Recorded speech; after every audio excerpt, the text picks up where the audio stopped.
Bạn có bao giờ tự hỏi vì sao quả trứng ốp la lại trượt vèo vèo trên chảo như một vận động viên trượt băng nghệ thuật chuyên nghiệp không? Bí mật nằm ở một sự cố phòng thí nghiệm cực kỳ ngớ ngẩn nhưng đã thay đổi cả thế giới chúng ta. Vật liệu kỳ diệu đó chính là Teflon, một cái tên quen thuộc trong mọi gian bếp hiện đại ngày nay. Nhưng bạn biết không, nó không hề được tạo ra bởi một kế hoạch tỉ mỉ nào cả. Nó là kết quả của một sự nhầm lẫn vô cùng ngọt ngào và may mắn. Nó trơn đến mức ngay cả những con thạch sùng bám dính siêu hạng cũng phải chào thua khi đi trên bề mặt này. Thậm chí, giới khoa học còn gọi nó là vật liệu cô đơn nhất hành tinh vì chẳng có thứ gì trên đời này muốn kết bạn hay dính líu đến nó. Nếu không có sự cố tình cờ này, chắc hẳn mỗi sáng chúng ta đều phải vật lộn với những chiếc chảo cháy đen xì. Hãy cùng nhộng Tito và Tori quay ngược thời gian để chứng kiến khoảnh khắc lịch sử khi một sai lầm nhỏ đã tạo nên một bước tiến lớn lao nhé. Câu chuyện bắt đầu vào một ngày nắng đẹp năm 1938 tại phòng thí nghiệm của công ty DuPont lừng danh. Chàng hóa học gia trẻ tuổi Roy Blanket đang loay hoay với những bình khí lạnh nhưng không hề biết mình sắp tạo ra một huyền thoại. Lúc bấy giờ, Roy đang nỗ lực tìm kiếm một loại chất làm lạnh mới an toàn hơn cho tủ lạnh gia đình.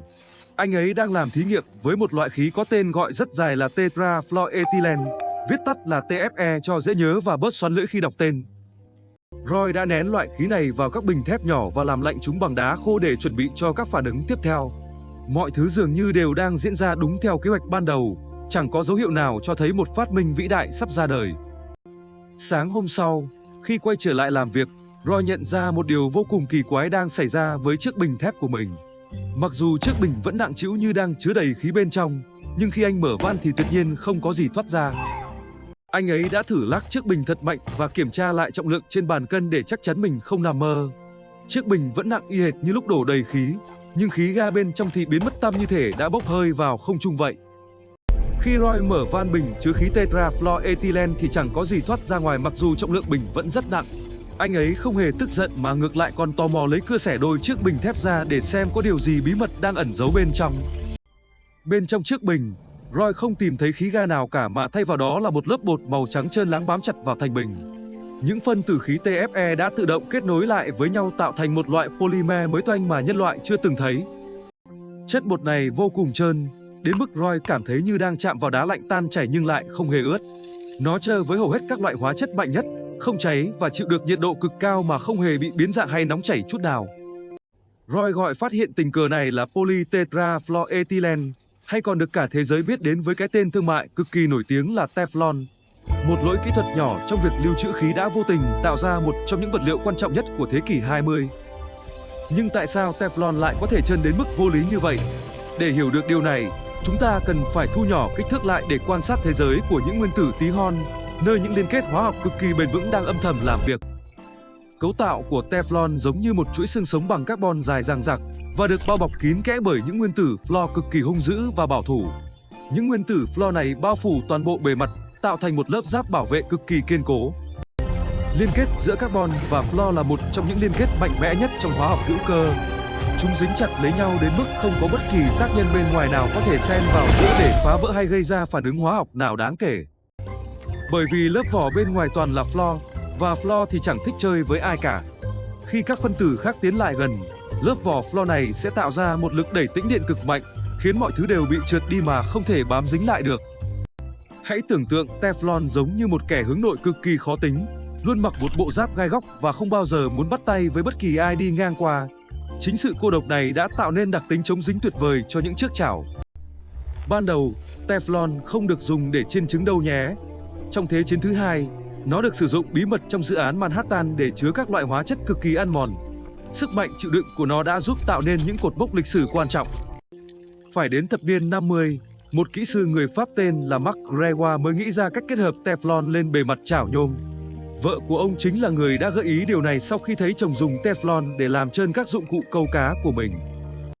Và thế là thương hiệu Tefal nổi tiếng đã ra đời, kết hợp từ hai chữ Teflon và nhôm, aluminum. Kể từ đó, cuộc cách mạng trong nhà bếp chính thức bắt đầu, giải phóng hàng triệu bà nội trợ khỏi nỗi ám ảnh mang tên chảo dính và thức ăn bị cháy khét lẹt. Không chỉ dừng lại ở nhà bếp, Teflon còn lấn sân sang cả lĩnh vực y tế đầy quan trọng. Nhờ tính trợ hóa học tuyệt đối, nó được dùng để làm các bộ phận thay thế trong cơ thể người như mạch máu nhân tạo hay các khớp xương mà không sợ bị đào thải. Thậm chí, các phi hành gia cũng cần đến sự giúp đỡ của Teflon khi bay vào không gian bao la. Nó được dùng để làm lớp phủ ngoài cho bộ đồ vũ trụ và bảo vệ các dây dẫn điện khỏi sự khắc nghiệt của môi trường chân không ngoài vũ trụ kia. Teflon có thể chịu được nhiệt độ lạnh thấu xương đến âm 260 độ C, hoặc chịu nóng lên tới hơn 260 độ C mà vẫn giữ vững phòng độ.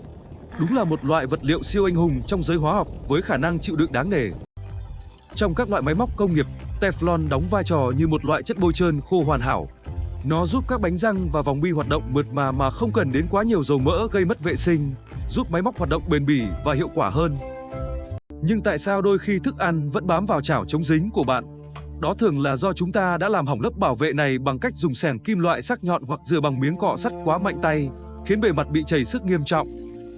Để giữ cho lớp Teflon luôn bền đẹp, hãy nhớ chỉ nên sử dụng các dụng cụ bằng gỗ hoặc silicon mềm mại thôi nhé. Việc nâng niu lớp bảo vệ này sẽ giúp chiếc chảo của bạn luôn mượt mà và bền bỉ theo thời gian, tiết kiệm rất nhiều công sức dọn dẹp. Teflon là một minh chứng hùng hồn cho việc những khám phá tình cờ hay còn gọi là sự may mắn trong khoa học có thể mang lại những giá trị to lớn cho nhân loại. Đôi khi, một kết quả sai lệch lại chính là cánh cửa mở ra một thế giới hoàn toàn mới. Tuy nhiên, việc sản xuất và sử dụng Teflon cũng cần được thực hiện một cách trách nhiệm để bảo vệ môi trường sống của chúng ta. Các nhà khoa học ngày nay vẫn đang không ngừng cải tiến quy trình để vật liệu này trở nên thân thiện và an toàn hơn bao giờ hết. Fluor là một nguyên tử cực kỳ thú vị và mạnh mẽ nhất trong bảng tuần hoàn hóa học. Khi nó tìm được đối tác thích hợp như carbon, nó sẽ tạo ra một mối quan hệ bền chặt đến mức gần như vĩnh cửu, thách thức mọi sự tàn phá của thời gian khắc nghiệt. Hãy nhìn cách bùn đất hay dầu mỡ chỉ cần trượt nhẹ qua là biến mất, không để lại bất kỳ dấu vết nào trên bề mặt được phủ Teflon. Nó giống như một tấm khiên tàng hình, luôn giữ cho mọi thứ được sạch sẽ và sáng bóng như mới mua về. Thậm chí một số loại quần áo cao cấp cũng được phủ một lớp Teflon mỏng để chống thấm nước và vết bẩn hiệu quả.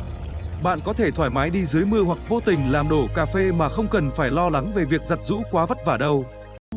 Nhiều người lo lắng về độ an toàn của Teflon, nhưng thực tế nó cực kỳ ổn định và không phản ứng với cơ thể chúng ta nếu được sử dụng đúng cách ở nhiệt độ thường.